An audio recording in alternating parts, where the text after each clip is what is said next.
Hey everyone, welcome back. If you are getting a login error on the Meta AI, do not worry. This is easy to fix. First, check your internet connection and make sure that it is secure. Then, open your Meta AI app and double check your email, password, phone number. Small typing mistakes can cause login error. If login still fails, use the forgot password option to reset your account. Now reset your app and try logging in again. Make sure your Meta AI app is updated. Go to the App Store, search for Meta AI and make sure that the app is updated to the latest version. Outdated versions often cause this error.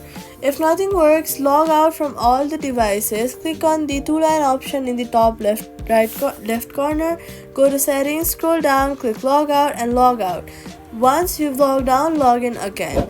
Your Meta AI should now work properly. Thanks for watching. See you guys in the next guide.